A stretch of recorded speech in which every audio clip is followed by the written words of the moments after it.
ஓம் சாய்நாதனே போற்றி. வாழ்க வையகம், வாழ்க வளமுடன். அனைத்து உறவுகளுக்கும் இனிய வணக்கம். நாம் இந்த பதிவில் பெயர்ச்சி அடையும் குரு பகவான் உங்கள் ராசிக்கு என்னென்ன சுப மற்றும் அசுப பலன்களை தரப்போகிறார், அதற்கான பரிகாரம் என்ன என்பதனை பற்றி விரிவாக காண்போம்.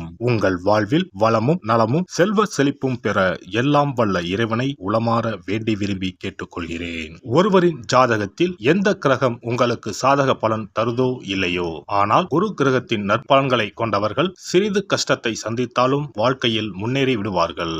நவ கிரக குரு பகவான் மங்கள கிரகமாக விளங்கி வருகிறார். ஜோதிட சாஸ்திரத்தில் குரு பகவானுக்கு தேவர்களின் குரு என்ற அந்தஸ்தும் வழங்கப்பட்டுள்ளது.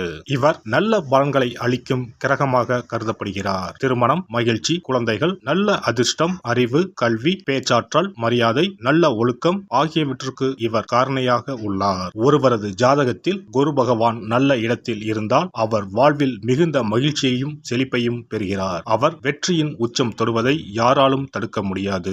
குருவின் அருள் பெற்ற நபர்களுக்கு அறிவாற்றல் மேம்பட்டு சமூகத்தில் நல்ல கௌரவமும் பெற்றிருப்பார்கள். 12 ஆண்டுகளுக்கு பிறகு குரு பகவான் ரிஷபராசியில் பிரவேசிக்க உள்ளார். ஜோதிடத்தில் முக்கிய கிரக பெயர்ச்சிகளில் ஒன்றாக கருதப்படுவது குரு பெயர்ச்சி. இந்த ஆண்டு குரு பெயர்ச்சி 2024 மே 1ஆம் தேதி நடக்க உள்ளது. குருவின் அமைப்பும் குருவின் பார்வையும் எப்படிப்பட்ட பலனை அள்ளித்தரும் என்பதை தெரிந்து கொள்வோம். கால சக்கரத்தில் தனுசு, மீன ராசிகளுக்கு அதிபதியான குரு பகவான் தற்போது மேசராசியில் சஞ்சாரம் செய்து வருகின்றார். இவர் 2024ஆம் ஆண்டு மே மாதம் 1ஆம் தேதி நண்பகல் 12:59 மேசராசியில் உள்ள கிருத்திகை 1ஆம் பாதத்தில் இருந்து ரிஷபராசியில் உள்ள கிருத்திகை 2ஆம் பாதத்திற்கு பெயர்ச்சியாக உள்ளார். குரு பெயர்ச்சி பெறும் ஸ்தானத்தை விட குருவின் 5, 7, 9ஆம் பார்வை பெறக்கூடிய ராசிகள் மிகவும் சிறப்பான பலன்களை பெற்றிடும் என்பது ஜோதிட விதி. 2024ஆம் ஆண்டில் நடக்கும் குரு பெயர்ச்சியின் தாக்கம் அனைத்து ராசிகளிலும் இருக்கும். எனினும் சில ராசிகளுக்கு குருவின் இந்த மாற்றம் பலவித நற்பலன்களை அளித்தரும். இவர்கள் எடுத்த காரியங்கள் அனைத்திலும் வெற்றி பெறுவார்கள். நீண்ட நாட்களாக நடக்காமல் இருந்த பல விஷயங்கள் குரு பெயர்ச்சிக்கு பிறகு வெற்றிகரமாக நடந்து முடியும். இவர்களுக்கு அதிர்ஷ்டத்தின் ஆதரவு முழுமையாக இருக்கும். இந்த குரு பெயர்ச்சியானது ஒரு சில ராசிக்காரர்களின் வாழ்வை புரட்டி போட போகிறது. துரோகத்தால் பிரிந்த கணவன் மனைவி, சகோதர சகோதரி உறவு ஒன்று சேர போகிறது. நட்பு என்னும் நஞ்சால் உங்கள் உறவை பிரித்த துரோகியை இனம் கண்டு உண்மையான உறவு யார் என்பதனை அறிந்து கொள்வீர்கள். நஷ்டம் மட்டுமே பார்த்த வியாபாரிகள் திடீர் லாபத்தை அடைய உள்ளீர்கள். திடீர் லாட்டரி அடித்தது போல லாபம் இரட்டிப்பாகும். சனி பார்வையினால் ஏற்படும் காம சிந்தனைகள் இந்த குரு பெயர்ச்சியினால் சரியாகும். தகாத பெண் உறவை தவிர்த்து ஆன்மீக பயணத்தை தொடர்வீர்கள். சதி எதுவாக இருந்தாலும் அதை முறியடிப்பது சிவனின் விதியாகும். சிவனின் துணை இருந்தால் எதிரில் யமனே வந்தாலும் சமாளித்து வெற்றி அடையலாம். இனி உங்கள் ராசிக்கான பலன்கள் என்ன என்பதனையும் அதற்கான பரிகாரம் என்ன என்பதனையும் பார்ப்போம். கும்பராசி அன்பர்களே, உங்களுடைய ராசிக்கு 3ஆம் பாவத்தில் மறைந்திருக்கும் குரு பகவான் 2024ஆம் ஆண்டு மே மாதம் முதல் 4ஆம் வீட்டிற்கு வரப்போகிறார். உங்களுடைய ராசிக்கு 4ஆம் வீட்டிற்கு வரும் குரு பகவான் 8, 10, 12 ஆகிய ஸ்தானங்களை பார்க்கிறார். 8ஆம் பாவம் அபகீர்த்தி ஸ்தானம் என்று பெயர். அந்த ஸ்தானத்தை குரு பார்ப்பதால் உங்களை அவதூறு செய்தவர்கள், உங்களை வைத்து பண மோசடி செய்தவர்கள் எல்லாம் தங்களை நாடி வரும் காலம் இது. நண்பர்களினால் அனுகூலம், ஆதாயம் கிடைக்கும். மனைவி வகையில் சிறு சிறு வைத்திய செலவுகள் வரலாம். குரு பகவான் உங்கள் ராசிக்கு 10ஆம் வீட்டை பார்ப்பதால் இதுவரை நலிவுற்ற தொழில் வளர்ச்சி அடையும். தொழில் வியாபாரத்தில் இதுவரை முடங்கிய லாபம் எல்லாம் வளர்ச்சி அடையும். உத்தியோக உயர்வு கிடைக்கும். பதவியில் முன்னேற்றம் ஏற்படும். வெளிநாட்டு வேலை கிடைக்கலாம். மாற்றம் முன்னேற்றத்தை தரும். உங்களுடைய ராசிக்கு 12ஆம் பாவத்தை குரு பகவான் பார்ப்பதால் இதுவரை தூக்கம் இல்லாமல் நிம்மதியை இழந்து தவித்தவர்கள் நிம்மதியாக தூங்கலாம். உங்களுடைய பிரச்சனைகள் முடிவுக்கு வரும். பயணங்களால் அனுகூலம், ஆதாயம் கிடைக்கும். இதுவரை தடைப்பட்ட சுபகாரியம் எல்லாம் இனிதே நடக்கும்.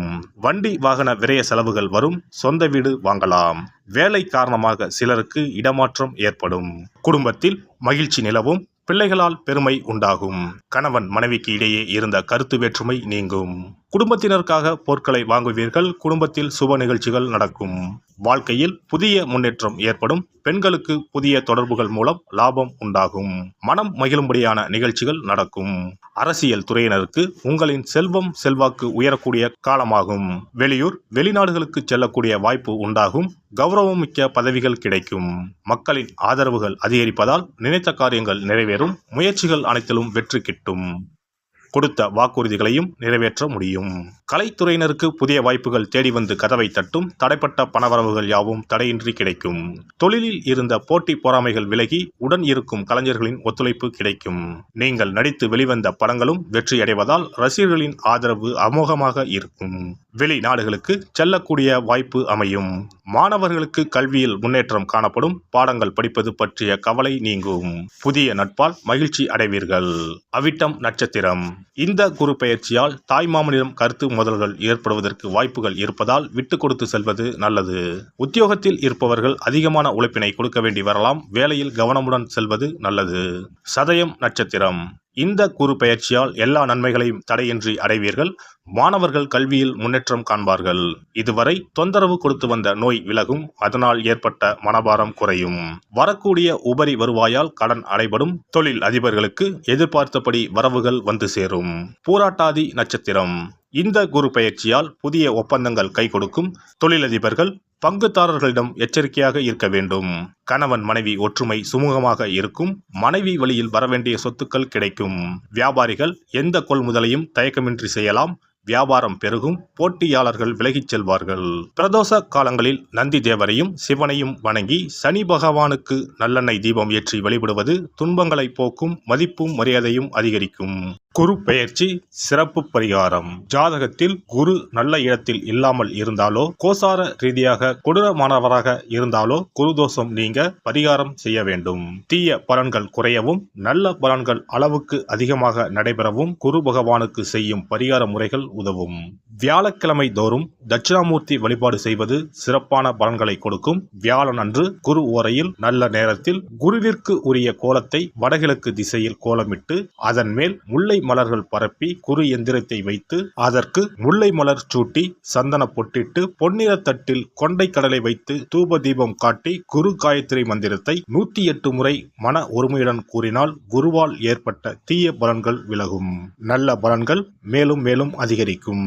வியாழக்கிழமை அன்று வீட்டில் நெய் தீபம் ஏற்றி வழிபடுதல். குருவுக்கு உரிய வஸ்திரம் தானியம் கொண்டு வழிபடுதல் நல்லது. வியாழன் அன்று குரு பகவானுக்கு சிறப்பு அபிஷேகம் செய்து மஞ்சள் நிற ஆடை அணிவித்து புஷ்பராகம் வெண் முல்லை மலர்களால் அலங்கரித்து குருவுக்கு உரிய மூல மந்திரத்தினை ஓதி வணங்கி வர குரு கிரக தோஷம் நீங்கும். மஞ்சள் நிற ஆடையை உடுத்துவது, புஷ்பராக மணியை அணிவது, மஞ்சள் நிற ஆடை, கடலை, தானியம் ஆகியவற்றை தானம் செய்வது, வியாழக்கிழமைகளில் விரதங்களை மேற்கொள்வது ஆகியவற்றால் குருதோஷ பரிகாரங்களை செய்யலாம். உங்களால் முடிந்த அளவிற்கு ஏழை எளியோருக்கு தானம் தர்மம் செய்தால் வாழ்க்கையில் அமைதி கிடைக்கும்.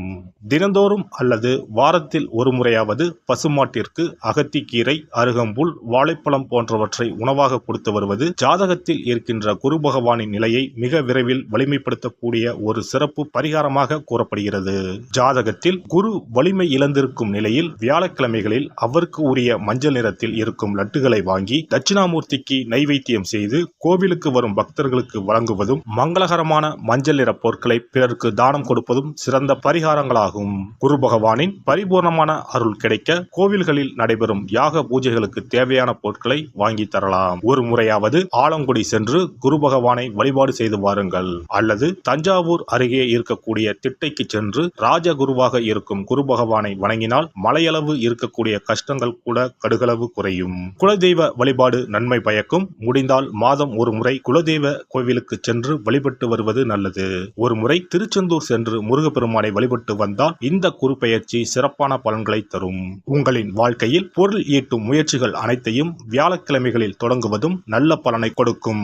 குறிப்பாக வியாழக்கிழமைகளில் வருகின்ற ஏகாதசி தினங்களில் நற்காரியங்களை தொடங்கினால் நன்மைகளை பெறலாம். வியாழக்கிழமைகளில் தங்கள் சக்திக்கு இயன்ற அளவில் அன்னதானம் செய்வது குரு பகவானின் நல்லருளை உங்களுக்கு பெற்றுத்தரும்.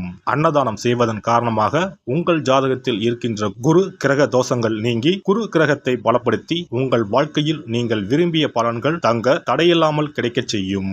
எல்லாம் வல்ல இறையருளால் நீங்களும் உங்கள் அன்பு குடும்பமும் உடல் நலம், நீளாயுள், நிறை செல்வம், உயர் புகழ், மெய்ஞானம் ஓங்கி வாழ்க வளமுடன். இந்த வீடியோ பதிவு உங்களுக்கு பிடித்திருந்தால் லைக் பண்ணுங்க, கமெண்ட் பண்ணுங்க, ஷேர் பண்ணுங்க, மறக்காம சப்ஸ்கிரைப் பண்ணுங்க, பக்கத்துல இருக்கிற பெல் பட்டனை கிளிக் பண்ணுங்க. நன்றி, வணக்கம். ஓம் நமச்சிவாய. சிவாய நம.